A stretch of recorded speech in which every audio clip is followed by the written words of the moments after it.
In today's video, I'm going to teach you how to use multiple frame rates and resolutions in Davinci Resolve.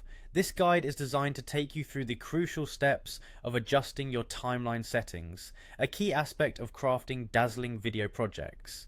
Let's begin by launching Davinci Resolve. Once it's open, you'll want to select a project you wish to work on.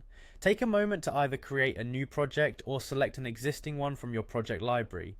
Open it up and let's dive into the editing page. The edit page is where much of the magic happens in Davinci Resolve. It's a powerhouse for video editing, providing you with a timeline view and access to powerful tools. From here, you'll want to navigate to the settings.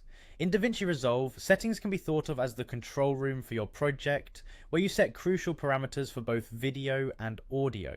By configuring these, you ensure your project has the desired quality and specs. Within the settings, focus your attention on the master settings, as this is where the foundational elements of your project are configured, including resolution and frame rate. Master settings allow for the customization necessary to meet your project's specific needs. Here you will see a section called Timeline Resolution. This is where you define how crisp and clear your video will look. Depending on the source material and your desired output, you can choose from multiple resolution options, including HD, 4K, and more.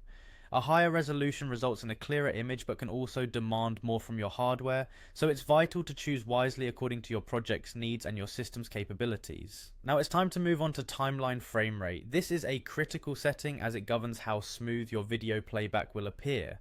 Often 24 frames per second is used for a cinematic look, while higher frame rates like 30 or 60 frames per second can capture smoother movements useful for high motion or sports edits. Select the frame rate that best matches the feel you're going for, bearing in mind any footage you already have, to avoid mismatches that could lead to playback issues. Remember, matching your timeline resolution and frame rate with your footage is essential to maintaining the quality of your output. After selecting your preferred settings, make sure to apply the changes you've made. Spend a few moments double checking these settings to ensure everything is as you expect. By following these steps, you'll be well equipped to handle various frame rates and resolutions within Davinci Resolve, empowering you to produce custom-tailored video projects that meet your creative vision and technical requirements. Thanks for watching, and happy editing.